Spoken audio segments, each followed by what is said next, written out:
Hi, it's Stu, and this is like my inaugural summer and or sort of wrap up of my YouTube channel as it is right now, which quite frankly is a sort of video journal for myself with a couple of people that are also watching. I leave tomorrow. I fly to Japan. I don't know how long I'll be in Japan. I have some tentative plans about Singapore, Malaysia.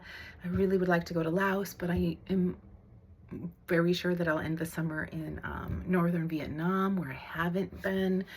I have some plans to meet friends there. So that's kind of where I'm at. I will certainly be reading. How much, how often, where I'll source my books that's not Libby. We shall see. Will I make videos? I think I brought it up before. I don't know, but I felt compelled to make this one, and it might be a little bit long because there's been a lot going on. Forgive me if I forget to say the name of an author or leave out some details. I'm seeing this as a real sort of like just survey of the last over a week, where I was also out of town. I hauled a few books, which I'm going to talk about now, and then I read quite a few books in the traveling period and then in some of the down periods. So anyway, some books that I hauled. The Knockout Queen by Ruthie Thorpe. This is another one of those. Actually, this is my third in, I actually kind of almost have a collection of hers. I've yet to read her. And have passed this book up before because I thought, this is about a knockout queen, and I don't know if that's necessarily a story I'm that interested in. And then now, having read so many stories, I thought, why not? Everything is Illuminated by Jonathan Safran Foer. I just finished Extremely Loud and Incredibly Close. So I sourced this at the Rose City Reads. And I'm excited to visit that. That's the Multnomah Library's Friends of the Library bookshop. The lady there told me they process thousands of books a week. I was excited to find this like immediately after having finished Extremely Loud and Incredibly Close. However, I didn't put this on summer reading. So these are the two like recently sourced that I didn't necessarily put on my summer reading list. It's quite long. So one that I was excited about, and I'm now also have quite a catalog of Isabel Allende. For whatever reason, have just not been picking her up. I have one or maybe two in Spanish, the rest in English. This is a more modern one. This was published in 2023. It's very contemporary in its issues.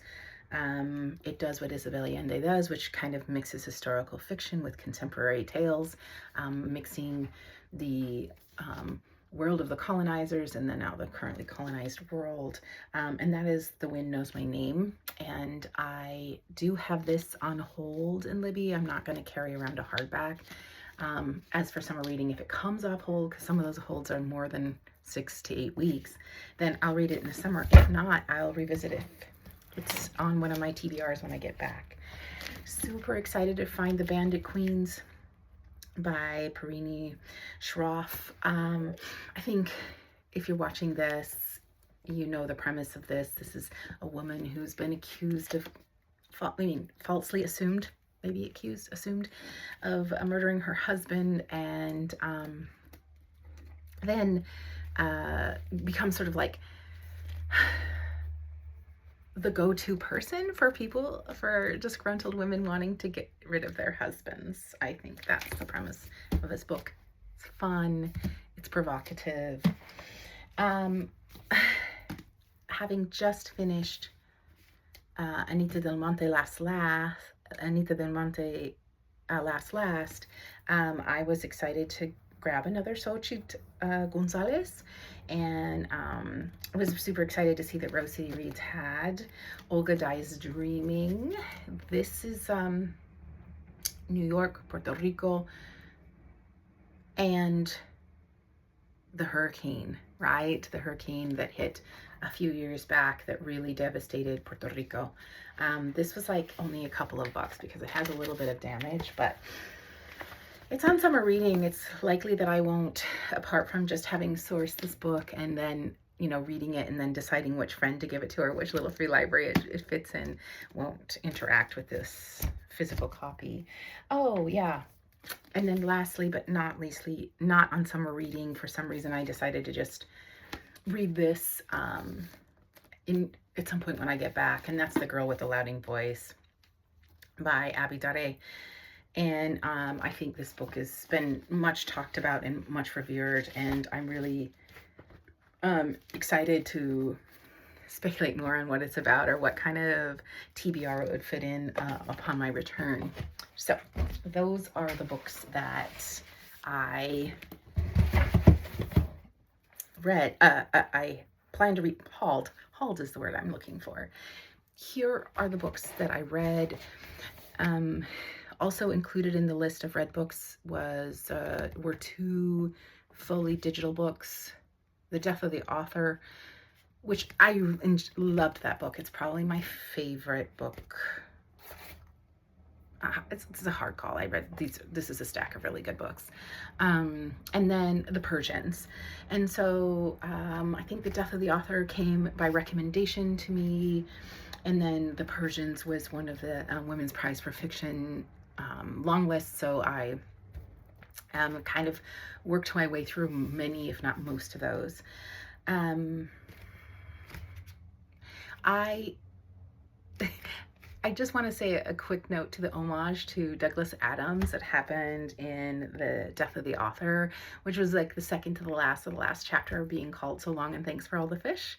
And The Death of the Author kind of oscillates between the real life story of, the fictionalized story of the author of a sci-fi book that gets a lot of acclaim. It's definitely a domestic drama.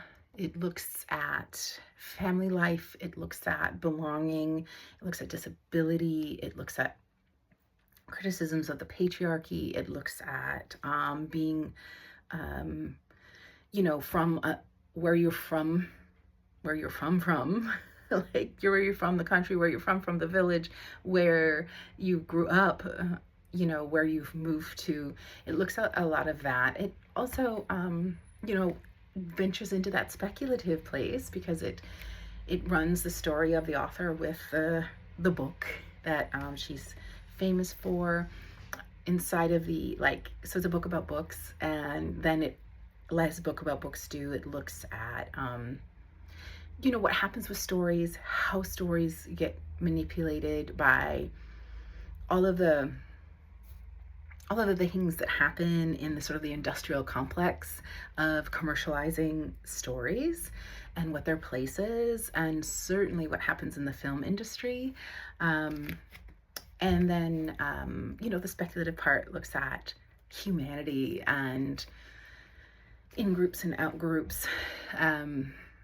It's a lovely book, like, for sure, read it. Okay, The Persians, it was fun. I think I had read it very close to just having finished The Lion Women of Tehran, and I thought that maybe the Persians felt like a debut novel. I believe it was a debut novel, even though this person, the author whose name I just was about to tell you in mind blank, so I apologize for that. Her work had won awards before, but not as a sort of novelist. It looked at multi-generational, and again, what it means to belong across classes, countries, cities, and in family dynamics. It also really explores, you know, the cost of holding secrets. Like, I think there was a lot, and there were definitely a lot of feminist themes. I love intergenerational stories. I thought that the work did a pretty good job of doing different points of view because it was told from several points of view. I thought it did a pretty good job of making each of these characters and points of view believable, and I think that's actually a pretty hefty task. The next book that I read was Interesting Facts About Space. This is a book that looks at, it's also another domestic drama. It's quirky, it's queer, and it's a bit fun. However, that's not to say that the themes weren't incredibly deep. It's looking at disability from multiple angles. I'd say this is definitely a book that I think one of my, book bingos this summer is a book about disability, and in this reading, stack too, this one I would absolutely say is about disability. It's about romance. It's a bit of a romance. It's definitely got a romance theme. It's about relationships with your parents. It's about, there's some even coming of age in this book. And our main character, I'm trying to remember her name. Oh my goodness, that's shows you where I'm at, thinking about too many things all at once. Enid, yeah, Enid. Enid works for NASA, and so one of the ways she connects with her mom, and one of her kind of quirks, is that she likes interesting facts about space. So that throughout the book is also littered all these little interesting facts about space. And that was part of why I actually read this by my ears. I listened to this on audio. I found the reading of it quite fun. The next book I read was The Silent Patient by Alex Michaelides. This was a psychological suspense, and it actually surprised me. I enjoyed it more than I expected to. And where I have some criticisms, I don't think that they're enough to like go into it in as much as it was what it said it would be. It's a psychological thriller. It's running alongside a Greek tragedy, a somewhat lesser known Greek tragedy. And I thought that sort of like literary reference worked really well in this book. The main character is a psychoanalyst. He's working at a inpatient facility, and one of the clients has gone completely mute, as the character from a Greek tragedy had done after the violent murder of her husband. So then we explore the tale of these two characters, that woman and the protagonist, whose name is Theo, I believe, who's a psychoanalyst, and sort of what their childhood meant to their adult neuroses and our psychological condition. And we look at some thoughts around betrayal. Yeah, it had a plot twist. I actually didn't see it coming. I almost always over project plot twists.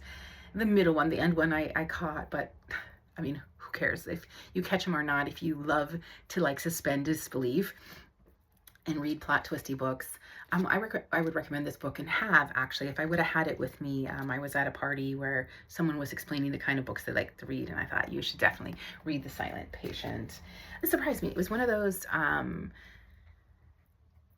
10 books for $5. So, it's that way of sourcing books for me is the most exploratory, because I just, as I say every time I talk about one of them, I just take the 10 that I would even consider reading and then see how it goes. The Long Way to a Small and Angry Planet was another sci-fi. It was another very, for me, Douglas Adams-esque. I guess I should side note that when I was, in my mid-teens, Douglas Adams, I think I still carry around The Hitchhiker's Guide to the Galaxy, the whole series, sort of almost like a little Bible. Anyway, I found it interesting that in this reading sort of sprint, I had 2 sci-fis, because Sci-fi speculative is fun, but it's not really fully mine. So I, will sprinkle it in as I sprinkle in like sort of mystery and or suspense and or even romance into my general fic. So there were two. I found I found it fun. I did. I liked this book. I thought that the the look, I mean, what it reminds me of Douglas Adams, they're punching holes in space like building roads. And that just, first of all, reminded me of the superhighway that happens in The Hitchhiker's Guide to the Galaxy that destroys the Earth. These speculative fictions give us all of these places to really explore human conditions and the state of the systems and including the belief systems in which we engage that service and or destroy us. This is the winner of the Hugo Prize, so I think I'm late to the game on this one. People who love speculative or sci-fi probably already have had their moments to rave about this book. This took me longer.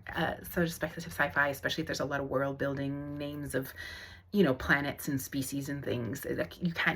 I moved slower through this than some of the other books, and it took me a while to finish. That was followed by Purple Hibiscus, which was just a cover-to-cover read.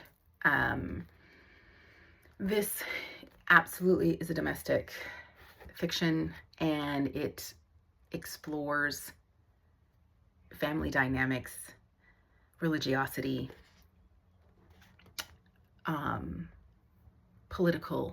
social political upheaval and its impact on families, and domestic violence, if I haven't already said that. I thought that the character development and the setting development was solid. I got into the book, like I said, and just cover to cover, worked through it.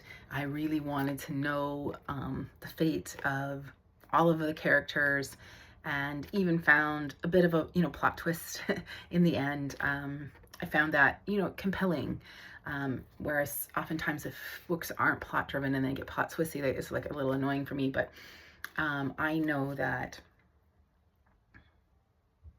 Chimamanda Ngozi Adichie has some controversy around her views, and I haven't heard her statements by my own ears. It's not always true that somebody has to hear with their own ears to trust sources. However, because there's so much, just like people kind of bandwagon, as we know, and I guess it's called cancel culture, which I am even hesitant to talk about because there's real reasons people should be problematized. And I want to be part of the discussion of what does it mean to problematize someone? What is an art? Is the artist as a person, do they have to live up to, their art? Or does their art still have value even though we question the, more moral fabric or moral stances? Do we have the right to do that? And again, like I said, kind of bandwagoning sometimes without really understanding any of the nuances. So I'm familiar with the controversy around this author, and this is my first book by her. And after having read it, I would very much like to read America, and maybe even know more. Listen to the nuances of the discussion around her views around trans women. Whisper Network was next. And I was surprised by this book. This book was not what I thought it was, which is really a feminist tale, a feminist fiction. And by that, I mean like women are humans and they deserve to be treated as women. So I think it's fair for me then to say what my stance is on trans women. Trans women are women and they deserve to be treated as women. Although a trans woman is not included in this book. I don't know if Chandler Baker has the capacity to do that. I would love a book as well that did that nuance, in as much as really looking at sexual harassment and the treatment of women in workplaces. And the Whisper Network is indeed the network that women use in professional environments to let other women know that that man is dangerous, predatory, or, bare minimum awkward, to clearly misogynistic to, rapist, and the spectrum therein. I thought this book did a much better job than I ever anticipated in looking through those themes, telling stories about women, making all of the sort of narratives and counter narratives for women by women. I think that I appreciated at least the very honest effort that mostly landed with me correctly, that that there's nuances in here, that women have other opinions, women have different experiences, women can find ways to hold each other up and bring each other down, which has very much to do with the relationships of those women, inside and outside of the construct of, do women stick together, how and when and why, and who is believed and how. The next book that I finished, just what a great book. I knew this, The Turner House by Angela, I think it was Flournoy. Yeah. I'd heard people that I respect talk about this book in very high esteem, and another domestic drama. Also following several generations of a family, but most especially focusing on the dynamics of 13 siblings whose last name are Turner, and specifically around a domicile in Detroit. This works so well with family dynamics. This works so well in the setting, and almost lands as a historical fiction of Detroit, although I wouldn't necessarily classify this as historical fiction. I really enjoyed being in Detroit as a setting. I haven't been for quite a while, and I appreciated how this author, to me as a reader, was really able to get into multiple male and female points of view and look at individuals and their individual problems inside of families with their familiar dynamics and problems inside of settings and societies. And yeah, this book landed in so many ways. I'm gonna let it go. Probably when I get back. I was thinking about, will I go around today on my last day and put things into little free libraries just so that my stack isn't obnoxious when I get back? But I think no. I think I have other packing and prepping things to do today, so maybe no little free libraries. That was a huge sidebar. Here are my final thoughts. Like, this book is going to be the one sort of bookmark for, like, would like to read again someday. I listened to this book, so I would like to read this with my eyes again, and think about it again when I am just maybe not reading voraciously, or have a different sort of point of view from what I'm having right now based on what's going on in my life. So this hits the reread pile, I think. Finally, I'm just going to mention it. The video is getting super long, and I'm not done. I'm about a third of the way into Commonwealth by Ann Patchett. This is my second book by Ann Patchett. Really like her writing style. Really like the situations she puts her characters in, and how she looks at, how humans will interact given the changing of the sort of setting and or condition. And I think that Ann Patchett does that well. And I find her to be a very Americana author as well, even though the last book I read, whose name I just forgot, and if I ever edit videos, I'll go put it on. It was the one that took place in the Amazons. The settings don't have to be, even though this one is purely an East Coast, West Coast thing. I find the themes to be very sort of American-based themes, and her writing to be like sort of very Americana. I would say the same as Angela